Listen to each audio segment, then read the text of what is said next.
ಸಿನಿಮಾದ ಟೈಟಲ್ ಬಹಳ ಭಾವನಾತ್ಮಕವಾಗಿ ಎಲ್ರಿಗೂ ಕೂಡ ಆಪ್ತವಾಗುವಂತಹ ಹೆಸರನ್ನ ಇಟ್ಟಿದ್ದಾರೆ.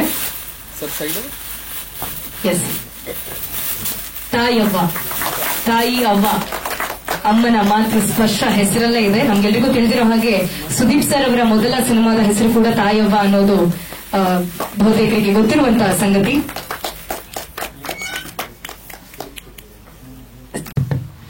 ಎಲ್ಲರಿಗೂ ನಮಸ್ಕಾರ. ಇವತ್ತು ನಾನು ಟೀಸರ್ ಅನ್ನ ಬಿಡುಗಡೆ ಮಾಡಿದ್ದೀನಿ. ತಾಯವ್ವ ಟೈಟಲ್ ಒಳ್ಳೆ ಹೆಸರು ಚೆನ್ನಾಗಿದೆ. ತಾಯವ್ವ ಅನ್ನೋದು ಮನಸ್ಸಿಗೆ ಮುಟ್ಟುವಂತ ಹೊರಡದು. ತಾಯಿ ಅನ್ನೋ ಪದನೇ ಹಾಗೆ. ಸೊ ವಿಶೇಷವಾಗಿ ಹೆಣ್ಣು ಮಕ್ಕಳಿಗೆ ಬಗ್ಗೆ ತಯಾರಾಗಿರುವಂತ ಒಂದು ಸಿನಿಮಾ ಇದು. ನಾನೀಗಾಗಲೇ ಹೇಳಿದೆ, ನಮ್ಮನ್ನ 9 ತಿಂಗಳು ಹೊಟ್ಟೆಯಲ್ಲಿ ಇಟ್ಕೊಂಡು ಏರಕ್ಕೆ ತಾಯಿ ಬೇಕು. ಹೆಂಡತಿಯಾಗಿ ನಮ್ಮ ಜೊತೆ ನಮ್ಮ ಎಲ್ಲ ಕಷ್ಟ ಸುಖಗಳಲ್ಲಿ ಹೆಣ್ಣು ಬೇಕು. ಆದರೆ ಮಗಳಾಗಿ ಬೇಡ ಅನ್ನೋದು ಒಂದು ಬಂದ್ಬಿಟ್ಟಿದೆ. ನಾನು ಕೂಡ ಬಹಳಷ್ಟು ಕಡೆ ಹೋಗಿದ್ದೆ. ನಾನು ಮಂಡ್ಯದಲ್ಲಿ ಅಲ್ಲೊಂದು ಆಲೆ ಮನೆ ಇದೆ. ಆಲೆ ಮನೆಯಲ್ಲೇ ಒಂದು ಲ್ಯಾಪ್ಟಾಪ್ ಇಟ್ಕೊಂಡು ಅಲ್ಲೇ ಒಂದು ಸೆಟ್ ಮಾಡಿ ಒಂದು ಸಣ್ಣ ಕೋಣೆ, ಅಲ್ಲಿ ಪರೀಕ್ಷೆ ಮಾಡಿ ಹೆಣ್ಣು ಅಂತ ಹೇಳಿದ್ರೆ ಅಲ್ಲೇ ನಿಮ್ಗೆ ಅಬಾರ್ಷನ್ ಮಾಡುವಂಥದ್ದು. ಯಾವುದೇ ಫೆಸಿಲಿಟಿ ಇಲ್ಲ, ಏನೂ ಇಲ್ಲ. ಅಂದ್ರೆ ಒಂಥರ ಕದ್ದು ಮುಚ್ಚಿ ಯಾರಿಗೂ ಗೊತ್ತಾಗದಂಗೆ ಒಂದು ಮಗುವನ್ನ, ಹೆಣ್ಣು ಮಗುವನ್ನ ಕೊಲೆ ಮಾಡುವಂಥದ್ದು. ಈ ತರದ ಘಟನೆಗಳು ಇವತ್ತೇ ಒಂದಲ್ಲ, ಲಕ್ಷಾಂತರ ಆಗೋಗ್ಬಿಟ್ಟಿದೆ. ಹಿಂದೆ ಎಲ್ಲ ಬಹಳಷ್ಟು ಸಂಸಾರಗಳು ಒಡೆದೋಗಿದೆ. ಈ ತರದ್ದೆಲ್ಲ ನೋಡ್ತೇವೆ. ಈಗ ಬರ್ತಾ ಬರ್ತಾ ಸ್ವಲ್ಪ ಜನಕ್ಕೆ ಅವೇರ್ನೆಸ್ ಬಂದಿದೆ. ಜನ ಹೆಣ್ಣು ಗಂಡು ಆ ಭೇದ ಭಾವ ಇಲ್ಲದೆ ಸ್ವೀಕಾರ ಮಾಡೋ ಒಂದು ಮನಸ್ಥಿತಿ ಬಂದಿದೆ. ಆದ್ರೂ ಕೂಡ ಮನಸ್ಸಲ್ಲಿ ಗಂಡು ಬೇಕು ಅನ್ನೋದು ಅದು ಇದ್ದೇ ಇರುತ್ತೆ. ಅದು ಆದರೆ ಹೆಣ್ಣು ಅನ್ನೋ ವಿಚಾರ ಬಂದಾಗ ಭಾವನೆಗಳು, ತಾಯಿಯ ಭಾವನೆಗಳು ಇವೆಲ್ಲನೂ ಕೂಡ ಪ್ರಮುಖ ಆಗ್ತಾ ಇದೆ. ಆ ದೃಷ್ಟಿಯಲ್ಲಿ ಈ ಒಂದು ತಾಯವ್ವ ಫಿಲಂ ಇವತ್ತು ಪ್ರಾರಂಭ ಆಗಿದೆ. ಅದರ ಟೈಟಲ್ ಸಾಂಗ್ ಬಿಡುಗಡೆ ಮಾಡಿದಿರಿ. ಯಶಸ್ವಿ ಆಗಲಿ, ಒಳ್ಳೇದಾಗ್ಲಿ, ಜನರನ್ನ ಮುಟ್ಟುವಂತ ಸಿನಿಮಾ ಆಗಿ ಹೊರಹೊಮ್ಮಲಿ ಅನ್ನೋ ಶುಭ ಹಾರೈಕೆಯನ್ನು ಮಾಡ್ತಾ ಇದ್ದೀನಿ. ಧನ್ಯವಾದಗಳು. Thank you. ಮಂಡ್ಯ ವಿಚಾರವಾಗಿ ಅದು ಏನು ತನಿಖೆ ಅಂತ ಅದು ನಡೀತಾನೆ ಇದೆ ಸರ್. ಅದಕ್ಕೆ ಯಾವುದಕ್ಕೊಂದು ಕ್ಲಾರಿಟಿ ಇನ್ನೂ ಸಿಕ್ಕಿಲ್ಲ. ಇಲ್ಲ, ಈಗಾಗಲೇ ಡಾಕ್ಟರ್ಸ್ ಅರೆಸ್ಟ್ ಆಗಿದ್ದಾರೆ. ಕೆಲವರೆಲ್ಲ ಆತ್ಮಹತ್ಯೆಯನ್ನು ಮಾಡ್ಕೊಂಡ್ಬಿಟ್ಟಿದ್ದಾರೆ. ಸೊ ಒಂದು ಸರ್ಕಾರ ಎಚ್ಚರಿಕೆ ಮತ್ತು ಪನಿಷ್ಮೆಂಟ್ ಇವೆಲ್ಲ ಇನ್ನಷ್ಟು ಸ್ಟ್ರಾಂಗ್ ಆಗಬೇಕು. ಆಗ ಇದಕ್ಕೆ ಒಂದು ಅಂತ್ಯ ಇಡಕ್ಕೆ ಸಾಧ್ಯ ಆಗ್ತೈತೆ. ಚೈಲ್ಡ್ ಮ್ಯಾರೇಜ್ ಇರ್ಬೋದು, ಇದೊಂದು ಪಿಡುಗು. ಈ ಪಿಡುಗನ್ನ ನಿವಾರಣೆ ಮಾಡುವಂಥದ್ದು ನಮ್ಮೆಲ್ಲರ ಕರ್ತವ್ಯ. ಬರೀ ಸರ್ಕಾರ ಅಂತಲ್ಲ, ಪ್ರತಿಯೊಬ್ಬ ನಾಗರಿಕರು,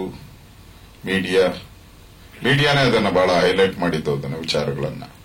ಅದರಿಂದ ಇದಕ್ಕೆ ಹೆಚ್ಚು ಶಕ್ತಿ ಕೊಡಬೇಕಾದ್ರೆ ಸರ್ಕಾರಗಳು ಇದ್ರ ಬಗ್ಗೆ ಹೆಚ್ಚು ಗಮನ ಹರಿಸಬೇಕು.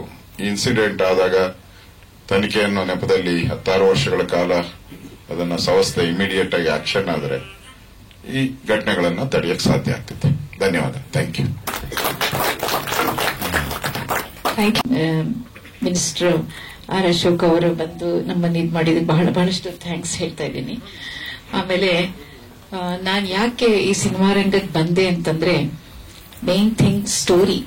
ನನ್ನ ಫ್ರೆಂಡು ಪದ್ಮಾವತಿ ಅವರು ಕೇಳಿದಾಗ ಈ ತರ ಒಂದು ಸೀನಿಯರ್ ರೋಲ್ ಅಲ್ಲಿ ತುಂಬಾ ಚೆನ್ನಾಗಿ ಒಂದು ಒಳ್ಳೆ ಸ್ಟೋರಿ ಇದೆ ಅಂತ ಹೇಳಿದಾಗ ನನ್ಗೆ ಬಹಳ ಖುಷಿ ಆಯ್ತು ಕೇಳ್ಬಿಟ್ಟು. ಯಾಕೆಂದ್ರೆ ಇದು ಒಂಥರ ವಿಮೆನ್ ಎಂಪವರ್ಮೆಂಟ್ ಸ್ಟೋರಿ. ಯಾವ ತರ ಹೆಣ್ಣು ಮಕ್ಕಳಿಗೆ ತೊಂದರೆಗಳಾಗ್ತಾ ಇದೆ, ಎಲ್ಲ ಅನ್ಯಾಯ ಆಗ್ತಿದೆ, ಅದನ್ನೆಲ್ಲ ತಡೀಲಿಕ್ಕೆ ಮಾಡ್ಲಿಕ್ಕೆ ಇದೊಂದು ಮೆಸೇಜ್ ತರ ಬರುತ್ತೆ ಅಂತ ಹೇಳ್ಬಿಟ್ಟು ನನಗೆ ಭಾರಿ ಖುಷಿ ಆಯ್ತು ಅದನ್ನ ಕೇಳಿದ ತಕ್ಷಣ. ಹಾಗಾಗಿ ನಾನು ತಕ್ಷಣ ಒಪ್ಪಿಕೊಂಡೆ. ಇದು ಬಹಳ ಮೀನಿಂಗ್ಫುಲ್ ಆಗಿದೆ, ಮೆಸೇಜ್ ಓರಿಯೆಂಟೆಡ್ ಇದೆ. ಅದರಿಂದ ನನಗೆ ಭಾರಿ ಖುಷಿ ಆಯ್ತು. ನಾನು ಹಾಗೆ ಎಂಜಾಯ್ ಮಾಡಿಕೊಂಡು ಈ ಮೂವಿನ ಮಾಡಿದ್ದೀನಿ. Thank you. ನಾನು ಬಿಫೋರ್ ಯಾವುದು ಮೂವಿ ಮಾಡಿಲ್ಲ. ಸುಮ್ನೆ ನಾವು ಕಾಲೇಜ್ ಡೇಸ್ ಅಲ್ಲಿ ಇದ್ದಾಗ ಮಾಡಿದಾಗ ಅದು ಇದು ಮಾಡ್ತಿದ್ದೆ ಹೊರತು ಯಾವುದು ಮೂವಿ ಮಾಡಿಲ್ಲ. I am A natural actor.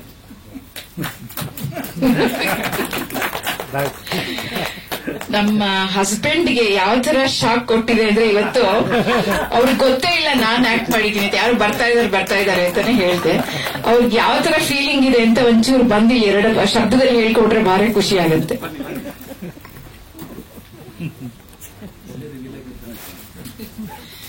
ಅವ್ರಿಗೆ ಇದುವರೆಗೂ ಗೊತ್ತಿರ್ಲಿಲ್ಲ. ಸುಮ್ನೆ ನಮ್ ಫ್ರೆಂಡ್ ಯಾರೋ ಮಾಡಿದ್ದಾರೆ, ಪ್ಲೀಸ್ ಬನ್ನಿ ಅಂತ ಹೇಳ್ಬಿಟ್ಟು ಕರ್ಕೊಂಡ್ ಬಂದಿದ್ದೆ.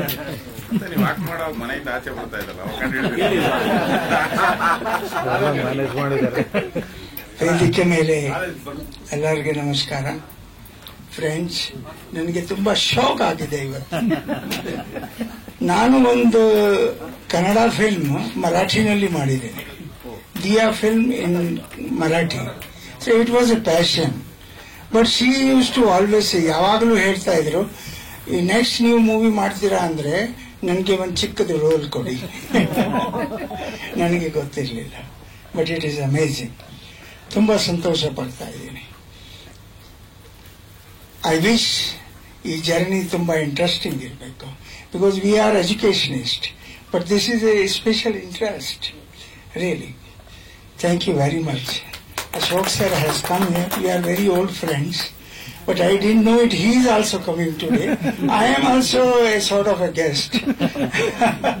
ತುಂಬಾ ಸಂತೋಷ ಪಡ್ತಾ ಇದ್ದೀನಿ. Let this movie get an award. Thank you. Thank you so much. ಅದರಲ್ಲೂ Years got married with her and settled here. Thank you. Beautiful. So ಅದ್ರಲ್ಲೂ ಹೆಣ್ಮಕ್ಳು ಯಾವ್ದು ಗುಟ್ಟು ಇಟ್ಕೊಳ್ಳಲ್ಲ ಅಂತಾರೆ. ಇದು ನೋಡ್ರೆ ಮೂವಿ ಮಾಡಿರೋದೇ ಗೊತ್ತಿಲ್ಲ, ಅದೊಂದು ದೊಡ್ಡ ಸರ್ಪ್ರೈಸ್ ಆಕ್ಚುಲಿ. ಜೊತೆಗೆ ನಮ್ಮ ನಿರ್ದೇಶಕರಿದ್ದಾರೆ ಸಾತ್ವಿಕ್ ಪವನ್ ಸರ್. ಎಲ್ಲರಿಗೂ ನಮಸ್ಕಾರ. ಈ ಸಿನಿಮಾ ಫಸ್ಟ್ ಶುರು ಮಾಡ್ಬೇಕಂದ ಟೈಮಲ್ಲಿ ನಾನು ಬರೀ ಅಂದ್ರೆ ಕ್ಯಾಮ್ರಾ ವರ್ಕ್ ಮಾಡ್ಬೇಕು ಅಂತ ಅಷ್ಟೇ ಡಿಸೈಡ್ ಆಗಿತ್ತು. ಸೊ ಇದಕ್ಕೆ ಮೇಜರ್ ನಾನು ಇವತ್ತು ಡೈರೆಕ್ಷನ್ ಮಾಡಕ್ಕೆ ಮೇಜರ್ ಕಾರಣ ಬಾಮಾರಿ ಸರ್. ಅವರೇ ನೀನ್ ಮಾಡ್ತೀಯಾ, ಈ ಕಥೆನ ನೀ ಹ್ಯಾಂಡಲ್ ಮಾಡ್ತೀಯಾ, ನಂಗೆ ಗೊತ್ತು, ನೀ ಮಾಡು ಅಂತ ಹೇಳಿದ್ರು. ಅದಕ್ಕೆ ಸಪೋರ್ಟಿವ್ ಆಗಿ ನನಗೆ ಪ್ರೊಡ್ಯೂಸರ್ ಪದ್ಮಾ ಮೇಡಮ್ ಮತ್ತೆ ಗೀತಾ ಮೇಡಮ್ ಎಲ್ಲ ನಂಗೆ ತುಂಬಾ ಸಪೋರ್ಟ್, ನೀವು ಮಾಡಿ ಭವನ್ ಅಂತೆಲ್ಲ ಹೇಳಿದಕ್ಕೆ ಸೊ ಈ ಸಬ್ಜೆಕ್ಟ್ ತಗೊಂಡು ಮಾಡಿದೆ ನಾನು. ಮತ್ತೆ ಅದೇ ಶೂಟಿಂಗ್ ಇದೊಂದು 15-20 ಡೇಸ್ ಅಲ್ಲಿ ಮುಗಿಸಿದ್ವಿ. ಸೊ ನೀಟಾಗಿ ಎಲ್ಲ ಚೆನ್ನಾಗಾಯ್ತು. ಸೊ ಅದಕ್ಕೆಲ್ಲ ಸಪೋರ್ಟಿವ್ ಆಗಿ ಮೇಡಮ್ ಹೊಸಬ್ರು, ಸೊ ಅವ್ರನ್ನ ಆಕ್ಟ್ ಮಾಡಿಸೋದೊಂದು ದೊಡ್ಡ ಚಾಲೆಂಜ್ ಆಗಿತ್ತು ನನಗೆ.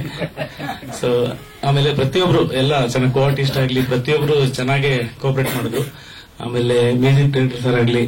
ಇದರಲ್ಲಿ ಏನಂದ್ರೆ ಒಂದು ವಿಶೇಷ ಅಂದ್ರೆ 11 ಬಿಟ್ ಸಾಂಗ್ಸ್ ಇದೆ, ಅದು ಅಷ್ಟು ಫೋಕ್ ಸಾಂಗ್ಸ್. ಸೊ ಅದು ಕತೆ ಸೀನ್ ಜೊತೆಲೇ ಸಾಂಗ್ಸ್ ಇರೋದು. ಸೊ ಅದನ್ನ ಶೂಟ್ ಮಾಡೋದು ಸ್ವಲ್ಪ ಚಾಲೆಂಜಿಂಗ್ ಆಗಿತ್ತು. ಅಂದ್ರೆ ಸೀನ್ ಮಧ್ಯ ಸಾಂಗ್ ಹೋಗ್ಬಿಡೋದು. ಸೊ ಅದೆಲ್ಲ ಒಂದಷ್ಟು ಚಾಲೆಂಜ್ ಆಗಿತ್ತು. ಆಮೇಲೆ ಅದೇ ಇದಕ್ಕೆ ಸ್ಟೋರಿ, ಸ್ಕ್ರೀನ್ ಪ್ಲೇ ಮತ್ತೆ ಡೈಲಾಗ್ ಬರೆದಿದ್ದು ನಮ್ಮ ಶೇಷಗಿರಿ ಸರ್. ಸೊ ಅವ್ರು ಬರ್ದಾಗ್ಲೇ ಒಂದು 70 ಸೀನ್ ಕೊಟ್ಟಿದ್ರು. ಅವಾಗಲೇ ಭಯ ಆಗ್ಬಿಟ್ಟಿತ್ತು ನನಗೇನು 70 ಸೀನ್ ಶೂಟ್ ಮಾಡ್ಬೇಕಲ್ಲಪ್ಪ ಅಂತ. ಬಟ್ ಎಷ್ಟು ಈಸಿಯಾಗಿ ಆಗ್ಬಿಡ್ತು ಅಂದ್ರೆ ಒಂದು 20 ಡೇಸ್ ಒಳಗಡೆ ಶೂಟಿಂಗ್ ಮುಗಿಸ್ಕೊಂಡ್ವಿ. ಸೊ ಚೆನ್ನಾಗಾಯ್ತು. ಸೊ ತಾಯಿವ ಚೆನ್ನಾಗಾಗ್ಬೇಕು. ಎಲ್ಲ ನೀವೆಲ್ಲ ಸಪೋರ್ಟ್ ಮಾಡಬೇಕು, ಸರ್ ಸಪೋರ್ಟ್ ಮಾಡೋದು, ಸೊ ಎಲ್ಲರೂ ಸಪೋರ್ಟ್ ಮಾಡ್ಬೇಕನ್ನೋ ಆಸೆ. ಸಿಂಗರ್ ಯಾರು? ಸಿಂಗರ್ ಆಕ್ಚುಲಿ ಅದು ಇವಾಗ ರಿವೀಲ್ ಮಾಡಬಾರ್ದಂತ. ಓಕೆ. ಸೊ ಅದೊಂದು ಆಡಿಯೋ ರಿಲೀಸ್ ರಿವೀಲ್ ಮಾಡೋಣ ಅಂತ ಅನ್ಕೊಂಡು. ಸೊ 11 ಸಾಂಗು ಒಬ್ಬರೇ ಆಡಿರೋದು. ಸೊ ಆ ಟೈಮಲ್ಲಿ ರಿಲೀಸ್ ಮಾಡಿ ಅವರು ಆಗಮಿಸಿದ್ದಾರೆ, ಮಾಜಿ ಸಚಿವರು. ಹಾಗೆ ತಾಯವ್ವ, ಯಾವುದೇ ಒಂದು ತಾಯಿ ಪಾತ್ರ ಅಂತ ಹೇಳಿದ ಕೂಡಲೇ ಉಮಾಶ್ರೀ ಅವರ ಅಭಿನಯ ನಮ್ಮ ಕಣ್ಮುಂದೆ ಬರುತ್ತೆ. ಎಂತ ಕಲ್ಲು ಹೃದಯದವರನ್ನು ಕೂಡ ಕರಗಿಸುವಂತ ಅಭಿಜಾತ ಕಲಾವಿದೆ ಕಾರ್ಯಕ್ರಮಕ್ಕೆ ಆಗಮಿಸಿದ್ದಾರೆ. ಆತ್ಮೀಯವಾದ ಸ್ವಾಗತ ನಿಮಗೆ. ಪ್ರಾಜೆಕ್ಟ್ ಮಾಡೋಣ ಅಂತ ಡಿಸೈಡ್ ಮಾಡಿದ್ದು ಅಣ್ಣ, ಆಮೇಲೆ ಮೇಡಮ್ ಎಲ್ಲ ಸೇರ್ಕೊಂಡು ಒಂದು ಒಳ್ಳೆ ಸಬ್ಜೆಕ್ಟ್ ಮಾಡೋಣ ಅಂತ. ಸೊ ಸಬ್ಜೆಕ್ಟ್ ಮಾಡಿದ್ಮೇಲೆ ಯಾರಿಗೆ ಮಾಡೋಣ ಅಂತ ಅಂದಾಗ ಮೇಡಮ್ ಡಿಸೈಡ್ ಆಗಿದ್ದು. ಸೊ ಇದು ವುಮೆನ್ ಓರಿಯೆಂಟೆಡ್ ಸಬ್ಜೆಕ್ಟ್ ಇರೋದ್ರಿಂದ ಏನಾಯ್ತು, ಒಂದು ಸ್ವಲ್ಪ ರೀಚ್ ಮಾಡೋಣ, ಒಳ್ಳೆ ಮೆಸೇಜ್ ಇರುತ್ತೆ ಇದರಲ್ಲಿ. ಚೈಲ್ಡ್ ಮ್ಯಾರೇಜ್ ಬರುತ್ತೆ, ಆಮೇಲೆ ಅದೇ ಸುಳ್ಳು ಇರೋದು ಒಂದಷ್ಟು ವಿಷಯಗಳಿದೆ. ಆಮೇಲೆ ಅಂದ್ರೆ ಒಂದು ಹೆಣ್ಣು ಹುಟ್ಟಬಾರ್ದು ಅನ್ನೋದು ಮೇಜರ್ ಕಂಟೆಂಟ್ ಇಟ್ಕೊಂಡಿದೀವಿ. ಸೊ ಆ ತರದ್ದು ಒಂದು ಸಬ್ಜೆಕ್ಟ್ ಇದರಲ್ಲಿ ಮೆಸೇಜ್ ಇದೆ. ಉತ್ತರ ಕರ್ನಾಟಕ ಇಲ್ಲ, ಎಲ್ಲ ಇಲ್ಲಿ ಹತ್ರ, ಇಲ್ಲಿ ಮಂಡ್ಯ ಆ ಲ್ಯಾಂಗ್ವೇಜ್ ತಗೊಂಡಿದೀವಿ. ಹೌದು. ಸಿನಿಮಾದ ಬಗ್ಗೆ ಒಂದು ಲೈನ್ ಅಲ್ಲಿ ಹೇಳ್ಬಿಡ್ತೀನಿ. ಅವ್ರು ಮಾತಾಡ್ತಾರ, ಸಿನಿಮಾದ ಬಗ್ಗೆ ಹೇಳ್ತೀರಾ? ತಾಯವ್ವ ಅದೇ ಮಕ್ಕಳ ಬಗ್ಗೆ ಬಹಳ ಕಾಳಜಿ ವಹಿಸುವಂತ ಒಂದು ಮಹಿಳೆ. ಈ ಮೂವಿಗೆ ನಾನು ಮೇನ್ ಮಾಡ್ಬೇಕು ಅಂತಂದ್ರೆ ಭಾಮಾ ಹರೀಶ್ ಅವರು ಇವ್ರು ನನ್ ಬಹಳ ಎನ್ಕರೇಜ್ ಮಾಡಿ ಮಾಡೇ ಮಾಡ್ಬೇಕು ಅಂತ ಹೇಳಿದ್ಮೇಲೆ ಪದ್ಮಾವತಿ ಅಂತೂ ಮುಂಚೆಯಿಂದನೂ ನನ್ಗೆ ಅವ್ರು ಗೊತ್ತಾದ್ಮೇಲೆ ಇದು ಮಾಡೇ ಮಾಡ್ಬೇಕು ನೀವು, ಖಂಡಿತ ನಿಮಗೆ ಆಗತ್ತೆ, ನಾನೆಲ್ಲ ಹೇಳ್ಕೊಡ್ತೀನಿ, ಟ್ರೈನಿಂಗ್ಸ್ಗೆ ಯಾರನ್ನಾದ್ರೂ ಇದ್ ಮಾಡೋಣ ಅಂತೆಲ್ಲ ಇದ್ ಮಾಡಿ ಖಂಡಿತ ಒಪ್ಸಿಸಿದ್ರು. ಅದರಿಂದ ನಾನು ಅವರಿಬ್ಬರಿಗೂ ಬಹಳ ಥ್ಯಾಂಕ್ಸ್ ಹೇಳ್ತೀನಿ. ಯಾಕೆಂತಂದ್ರೆ ನಾನಿವಾಗ ಇಲ್ಲಿ ಕೂತಿರ್ಬೇಕಾದ್ರೆ ಅವರಿಬ್ಬರೇ responsible. Thank you very much. ಸುದೀಪ್ದು ಐ ಥಿಂಕ್ ಮೊದಲನೇ ಸಿನಿಮಾ ಅಭಯ್ ನಾಯ್ಡು ಸ್ಟುಡಿಯೋದಲ್ಲಾಗಿತ್ತು, ತಾಯವ್ವ ಅನ್ನೋ ಟೈಟಲ್ ಮೇಲೆನೆ. ಅದರಲ್ಲಿ ನಾನು ಅವರ ಅಜ್ಜಿ ಪಾತ್ರನೂ ತಾಯಿ ಪಾತ್ರನೂ ಮಾಡಿದ್ದೆ. ಅದೇ ಟೈಟ್ಲ್ ಮತ್ತೆ ಕನ್ನಡ ಚಿತ್ರರಂಗದಲ್ಲಿ ಮತ್ತೆ ರಿಪೀಟ್ ಆಗ್ತಾ ಇದೆ. ಒಂದನೇದು ವಿಶೇಷ. ಎರಡನೇದು ಭಾಮಾ ಹರೀಶ್ ಅವರ ಪ್ರಯತ್ನ ಇದೆಯಲ್ಲ, ಬಹಳ ಒಳ್ಳೆ ಪ್ರಯತ್ನ. ಮಕ್ಕಳಿಗಾಗಿ ಮತ್ತು ಮಹಿಳೆಯರಿಗಾಗಿ ಮಾಡ್ತಿರ್ತಕ್ಕಂಥ ಈ ಒಂದು ಕಥೆ. ನಾವು ಬಹಳಷ್ಟು ಮಾತಾಡ್ತೇವೆ, ನಾವು ಇರೋ ಎಲ್ಲ ಅಸೆಂಬ್ಲಿಗಳಲ್ಲಿ ಮಾತಾಡ್ತೇವೆ, ಭ್ರೂಣ ಹತ್ಯೆ ಬಗ್ಗೆ ಮಾತಾಡ್ತೇವೆ, ಹೆಣ್ಣು ಮಕ್ಕಳ ಜನನದ ಬಗ್ಗೆ, ಸಮಾಜದಲ್ಲಿರ್ತಕ್ಕಂತಹ ಮನಸ್ಥಿತಿಗಳ ಬಗ್ಗೆ ಮಾತಾಡ್ತೇವೆ. ಸೊ ಹಾಗಾಗಿ ಇವತ್ತು ನಿಜವಾಗ್ಲೂ ಕೂಡ ಇಂಥ ಕಾಲಘಟ್ಟದಲ್ಲಿ ಒಂದು ಸಮಾಜಕ್ಕೆ ಒಂದು ಮೆಸೇಜ್, ಒಂದು ಅರಿವನ್ನ ಮೂಡಿಸ್ತಕ್ಕಂಥದ್ರಲ್ಲಿ ಈ ತರ ಸಬ್ಜೆಕ್ಟ್ಗಳು ಬಹಳ ಇಂಪಾರ್ಟೆಂಟ್ ಕೂಡ ಆಗತ್ತೆ. ಸೊ ಹಾಗಾಗಿ ಮೇಡಮ್ ಅವರು ಡೈರೆಕ್ಟ್ ಮಾಡೋದಿದೆಯಲ್ಲ, ಅದು ವಿಶೇಷವಾದದ್ದು. ಆಕ್ಟರ್, ಓಕೆ, ಡೈರೆಕ್ಟರ್ ಮತ್ತೆ ಮಹಿಳೆ ಅಂತ ಹೇಳಿದ್ರಲ್ಲ, ಪ್ರೊಡ್ಯೂಸರ್, ಓಕೆ ಸಾರಿ. ಸೊ ಇವ್ರಿಗೆ ಒಳ್ಳೇದಾಗ್ಲಿ, ಚಿತ್ರ ಚೆನ್ನಾಗಿ ಬರ್ಲಿ.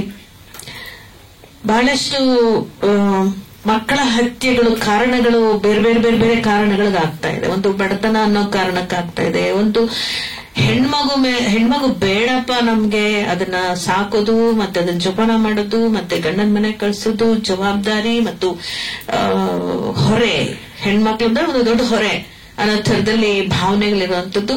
ಮತ್ತೆ ಗಂಡು ಮಕ್ಕಳು ಅಂತಂದ್ರೆ ಒಂದು ವಂಶೋದ್ಧಾರಕ ಅನ್ನುವಂಥ ಒಂದು ಫೀಲ್ ಇದೆಯಲ್ಲ, ಅದು ಕುಟುಂಬದಲ್ಲೇ ಬಹಳಷ್ಟು ಜನ, ಅಂದ್ರೆ ಎಸ್ಪೆಷಲಿ ಅತ್ತೆ ಮಾವ ಈ ತರದ ಒಂದು ಕ್ಯಾರೆಕ್ಟರ್ಸ್ ಇರುತ್ತಲ್ಲ, ಹೆಣ್ಣೆ ಅಂತಲ್ಲ, ಇನ್ ಜನರಲಿ ತಂದೆಗೂ ಬೇಕಾಗತ್ತೆ ನನ್ನ ವಂಶೋದ್ಧಾರಕ ಅಂತ. ಸೊ ಹಾಗಾಗಿ ಅದು ಒಂದು ನಮ್ ಸತ್ತಾಗ ಕೊಳ್ಳಿ ಇಡೋಕ್ ಬೇಕು ಅಂತ ಹೇಳಿ ನಾನು ಮೊನ್ನೆ ಅಸೆಂಬ್ಲಿಯಲ್ಲಿ ಹೇಳಿದ್ದೆ. ಅದರ ಅಗತ್ಯನೇ ಇಲ್ಲ, ಯಾರು ಬೇಕಾದ್ರೂ ಇಟ್ರು, ಆ ಸತ್ತ ಹೆಣಕ್ಕೆ ಯಾರಿಟ್ರು ಅಂತ ಏನೂ ಗೊತ್ತಾಗೋದಿಲ್ಲ. ಸೊ ಈ ಸಂಪ್ರದಾಯಗಳನ್ನೆಲ್ಲ ಮಾಡ್ಕೊಂಡ್ ಬಂದಿರ್ತಕ್ಕಂಥದ್ದು ನಾವೇ ಮತ್ತು ನಮ್ಮ ಸಮಾಜವೇ. ಸೊ ಹಾಗಾಗಿ ಇಂಥ ಒಳ್ಳೆ ಸಬ್ಜೆಕ್ಟ್ ಅನ್ನು ಅವ್ರು ಇಟ್ಕೊಂಡಿದ್ದಾರೆ. ಇದು ಚಿತ್ರ ಯಶಸ್ವಿಯಾಗ್ಲಿ ಅಂತ ನಾವೆಲ್ಲರೂ ಕೂಡ ಪ್ರಾರ್ಥನೆ ಮಾಡೋಣ, ಹಾರೈಸೋಣ, ಒಳ್ಳೇದಾಗ್ಲಿ. ಅಂಡ್ ನನ್ಗನ್ಸುತ್ತೆ ಇಂಥ ಚಿತ್ರಗಳು ನಮ್ಮ ಸ್ಪರ್ಧಾತ್ಮಕ ಜಗತ್ತಿನಲ್ಲಿ ಕಮರ್ಷಿಯಲ್ ಆಸ್ಪೆಕ್ಟ್ ಅಲ್ಲಿ ಮಾಡುವಂಥದ್ದು ತುಂಬಾ ಕಷ್ಟವಾದಂತಹ ಕೆಲಸ. ಇದು ಕಮರ್ಷಿಯಲ್ ಆಸ್ಪೆಕ್ಟ್ ಅಲ್ಲಿ ಕಮರ್ಷಿಯಲ್ ಆಸ್ಪೆಕ್ಟ್ ಅಲ್ಲಿ ಲಾಭಗಳ ದೃಷ್ಟಿ ಇಟ್ಕೊಂಡು ಮಾಡಿದಾಗ ಸ್ವಲ್ಪ ಕಷ್ಟ ಆಗ್ಬಹುದು ನಿಮ್ಗೆ. ಬಟ್ ಉದ್ದೇಶ ಒಳ್ಳೇದಿದೆಯಲ್ಲ, ಆ ಉದ್ದೇಶದ ಕಡೆ ನಿಮ್ಮ ಗಟ್ಟಿ ಮನಸ್ಸಿದೆಯಲ್ಲ, ಅದು ಬಹಳ ಮುಖ್ಯ ಆಗತ್ತೆ. ನಿಮ್ಗೆ ಒಳ್ಳೇದಾಗ್ಲಿ, ನಿರ್ದೇಶಕರಿಗೆ ಒಳ್ಳೇದಾಗ್ಲಿ, ಎಲ್ಲ ತಾಯವನ್ ಪಾತ್ರ ಮಾಡಿದವ್ರು ಒಳ್ಳೇದಾಗ್ಲಿ. ಎಂಕರೇಜ್ಮೆಂಟ್ ಭಾಮ ಯಾವತ್ತು ಎಲ್ಲ ಹೆಣ್ಮಕ್ಳಿಗೂ ತುಂಬಾ ಚೆನ್ನಾಗಿ ಕೊಡ್ತಾರೆ, ಏನೋ. ಸೊ ಹಾಗಾಗಿ ಬ್ರದರ್ ಅಂತಲೇ ನಮ್ಮೆಲ್ರಿಗೂ ಅವ್ರನ್ನ ಕಲಿಯೋಕೆ ತುಂಬಾ ಹೆಮ್ಮೆ ಅನ್ಸುತ್ತೆ. ಸೊ ಹಾಗಾಗಿ ನೀವೆಲ್ರಿಗೂ ಒಳ್ಳೇದಾಗ್ಲಿ ಅಂತ ನಾನು ಹಾರೈಸಿ ನನ್ನ ಮಾತುಗಳಿಗೆ ವಿರಾಮ ನೀಡ್ತೇನೆ. ಅಶೋಕ್ ಸರ್ ಬಂದಿದ್ದಾರೆ, ತುಂಬಾ ಸಂತೋಷ. ಅವರು ಸಹ ಈ ರೀತಿಯ ಚಿತ್ರಗಳಿಗೆ ಮತ್ತು ಬಹಳ ಹತ್ತಿರದವರಿಗೆ ಬಹಳ ಸಪೋರ್ಟಿವ್ ಆಗಿರ್ತಾರೆ, ಅದನ್ನ ನಾವು ನೋಡಿರ್ತಕ್ಕಂಥದ್ದು.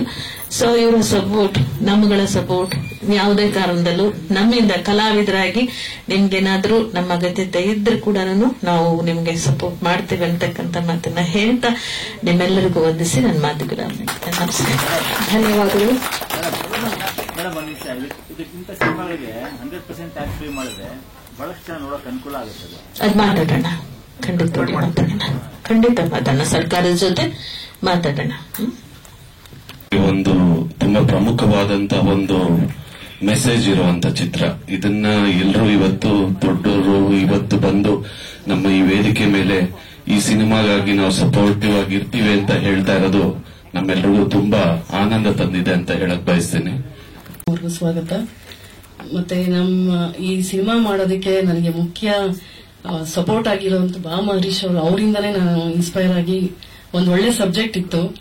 ಆ ಸಬ್ಜೆಕ್ಟ್ ನ ಅಂದ್ರೆ ತುಂಬಾ ಒಳ್ಳೆ ಸಬ್ಜೆಕ್ಟ್ ಇತ್ತು. ಅದನ್ನ ಯಾವ ತರ ಇದ್ ಮಾಡ್ಬೇಕು ಅಂತ ಗೊತ್ತಿರ್ಲಿಲ್ಲ.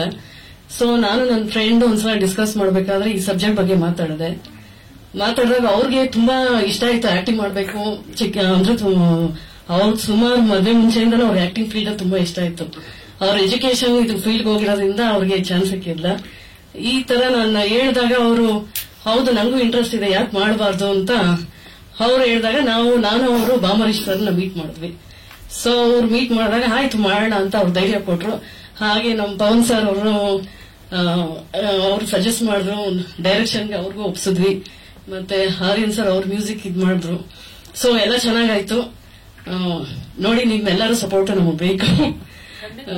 So this is the first production. ನೀವು ದಯವಿಟ್ಟು ಮಾಧ್ಯಮದವರು ನೀವೆಲ್ಲರೂ ಸಪೋರ್ಟ್ ಮಾಡಬೇಕು ನಮಗೆ. ಥ್ಯಾಂಕ್ಸ್. ಎಲ್ಲ ರೂಪಕವಾಗಿಯೂ ಎಲ್ಲ ಪಾತ್ರವನ್ನು ಸಮರ್ಥವಾಗಿ ನಿಭಾಯಿಸಬಲ್ಲಂತಹ ಶಕ್ತಿ ಇರುವಂತವಳು ಅಂತಹ ಒಂದು ಅದ್ಭುತವಾದ ಶೀರ್ಷಿಕೆಯನ್ನ ತಾಯವ್ವ ಅನ್ನುವಂತ ಸಿನಿಮಾ ಕನ್ನಡ ಚಲನಚಿತ್ರರಂಗಕ್ಕೆ ಪಾದಾರ್ಪಣೆಯನ್ನು ಮಾಡ್ತಿದೆ. ಇಡೀ ಚಿತ್ರತಂಡಕ್ಕೆ ಶುಭವಾಗಲಿ ಅಂತ ಹೇಳ್ತಾ ಕಾರ್ಯಕ್ರಮಕ್ಕೆ ಆಗಮಿಸಿರುವಂತಹ ಆರ್ ಅಶೋಕ್ ಅವರಿಗೂ ಕೂಡ ಮತ್ತೊಮ್ಮೆ ಹೃದಯ ಸ್ಪರ್ಶಿ ಧನ್ಯವಾದಗಳು. ಹಾಗೆ ತಾಯವ್ವ ಅನ್ನುವಂತಹ ಸಿನಿಮಾ